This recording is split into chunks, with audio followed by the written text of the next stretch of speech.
नमस्कार, मैं रचना शर्मा। चढ़ती कला टाइम टीवी देख रहे सभी दर्शकों का स्वागत करती हूं। आप देख रहे हैं हिंदी के समाचार। समाचारों की शुरुआत से पहले एक नजर आज की मुख्य सुर्खियों पर।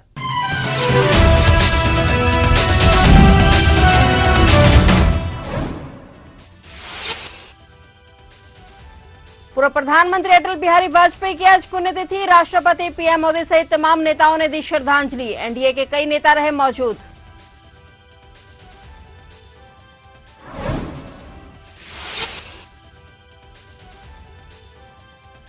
जम्मू कश्मीर में 10 साल के बाद चुनाव। आर्टिकल 370 हटने के बाद पहली बार घाटी में चुनाव। आखिरी बार 2014 में हुए थे चुनाव।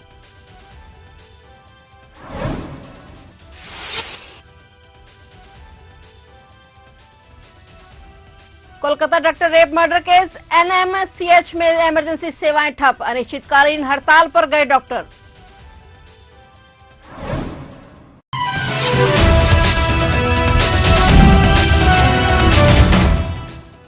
और अब समाचार विस्तार से। पूर्व प्रधानमंत्री अटल बिहारी वाजपेयी की पुण्यतिथि के मौके पर राष्ट्रपति द्रौपदी मुर्मू, उपराष्ट्रपति जगदीप धनखड़ और प्रधानमंत्री नरेंद्र मोदी ने सदैव अटल में उन्हें श्रद्धांजलि अर्पित की। केंद्रीय मंत्री मनोहर लाल खट्टर और लोकसभा के स्पीकर ओम बिरला ने भी श्रद्धांजलि दी। अटल बिहारी वाजपेयी की दत्तक पुत्री नमिता कौल भट्टाचार्य भी सदैव अटल में पूर्व पीएम को श्रद्धांजलि अर्पित करने पहुंची। एनडीए के अन्य नेताओं ने भी सदैव अटल में पूर्व पीएम को श्रद्धांजलि दी। देश के पूर्व प्रधानमंत्री भारत रत्न अटल बिहारी वाजपेयी की पुण्यतिथि के अवसर पर आज शुक्रवार को उनकी समाधि सदैव अटल पर पुष्पांजलि कार्यक्रम और प्रार्थना सभा का आयोजन किया गया। राष्ट्रपति द्रौपदी मुर्मू, उपराष्ट्रपति जगदीप धनखड़, प्रधानमंत्री नरेंद्र मोदी, लोकसभा स्पीकर ओम बिरला, रक्षा मंत्री राजनाथ सिंह और राज्यसभा के उपसभापति हरिवंश ने भाजपा के दिग्गज नेताओं के साथ मौजूद रहे। पूर्व प्रधानमंत्री अटल बिहारी वाजपेयी के समाधि स्थल सदैव अटल पर आयोजित पुष्पांजलि कार्यक्रम एवं प्रार्थना सभा में शामिल होकर उन्हें पुष्पांजलि अर्पित कर श्रद्धांजलि दी। पूर्व प्रधानमंत्री अटल बिहारी वाजपेयी का निधन 93 वर्ष की आयु में 16 अगस्त 2018 को दिल्ली में हुआ था। उनका जन्म 1924 में ग्वालियर में हुआ था। वे देश के प्रधानमंत्री के तौर पर अपना कार्यकाल पूरा करने वाले पहले गैर कांग्रेसी थे।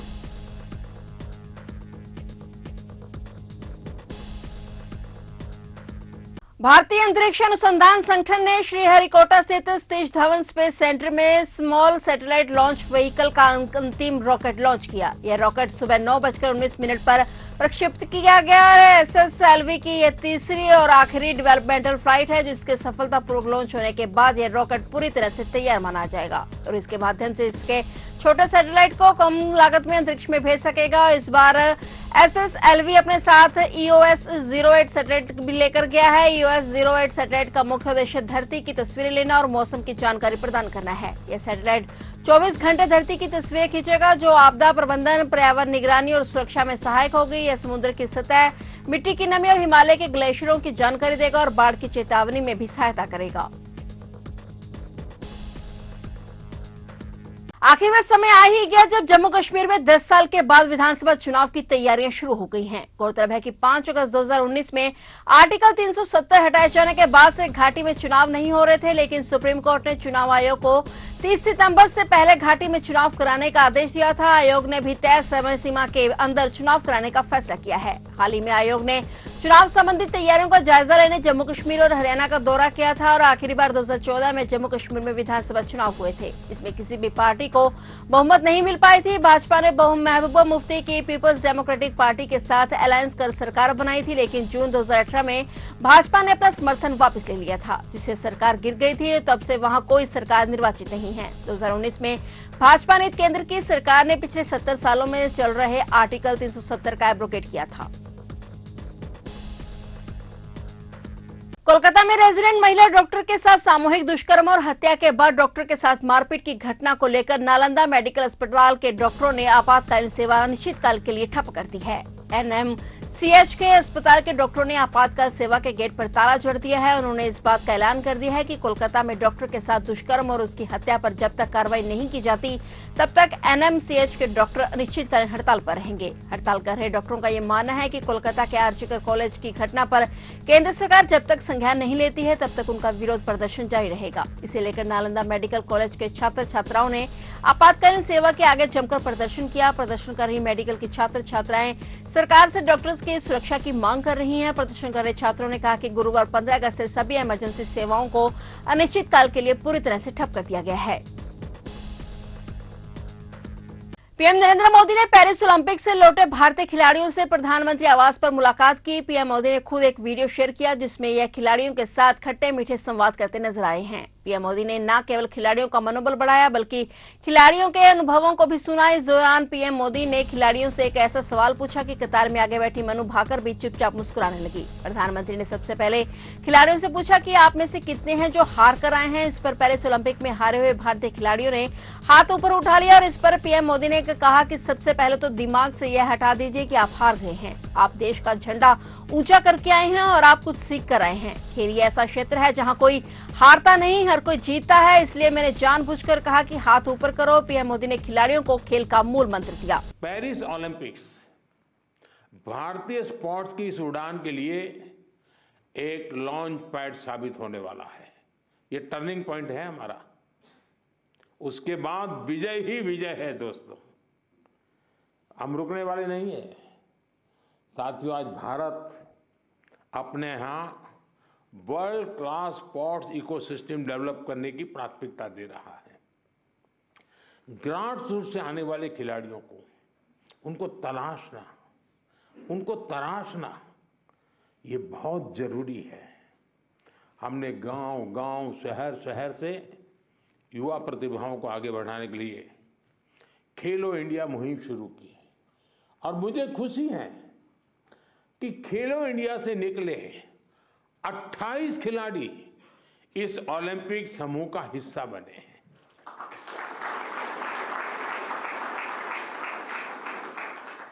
अमन है, आनंदजीत है, धीरज है, सर्वजोत है, इन सब ने खेलो इंडिया एथलीट के रूप में अपनी जर्नी शुरू की थी। और इससे हुआ ये है कि खेलो इंडिया में खेलना और जी भर के जीतना ये एक बहुत बड़ा अहम हिंदुस्तान का कार्यक्रम बन चुका है जी। मैं मानता हूं मैं खेलो इंडिया को और तवज्जो देनी है और ताकत देनी है। उसी में से हमें अच्छे नए होनहार खिलाड़ी मिलने वाले हैं। आपकी तरह ही खेलो इंडिया एथलीट्स की एक बड़ी फौज देश के लिए तैयार हो रही है।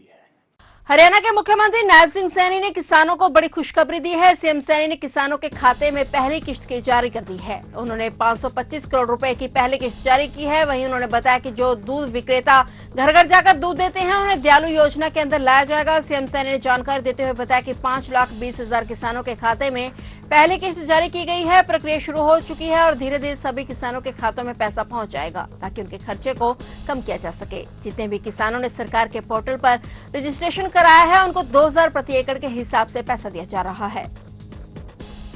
और आज पहली किस्त हमने जारी की है किसानों के खाते के अंदर।